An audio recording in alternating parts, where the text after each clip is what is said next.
Bata pa lang kami ng kakambal ko, palagi na kami magkasama.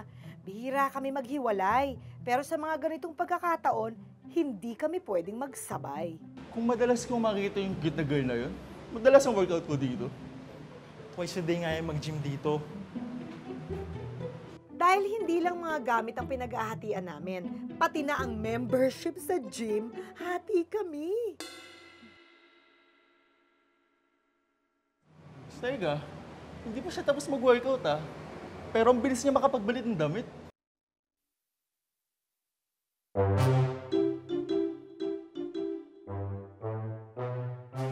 Dalawa kayo? Bakit ka bumalik? Naiwan ko kasi yung tumbler ko eh. Teka, kambal kayo? Isa lang member sa inyo Niloloko niyo ako. Nakaka-embear na kayo. Sinulong mo yung mga machong member ng gym mo, no? Kung kunwari kang lalaki, amoy na amoy naman kita.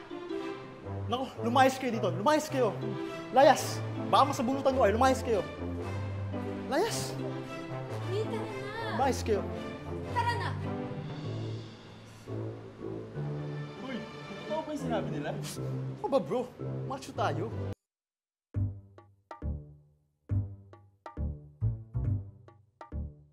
Nabalitaan ko na naman yung ginawa niyo, Ana. Nay, si May ho ako. Siya ho si Ana. Ano ba yan? Tuloy ako nalilito sa inyong dalawa eh. Nay, sayang naman ho kasi yung pagiging kambal namin kung di namin gagamitin. Gagamitin. Aba, ano kayo, sindikato? Ha? Nanloloko na kayo ng tao? Nay, sorry na ho. Hindi na ho talaga namin mauulit. Dapat lang.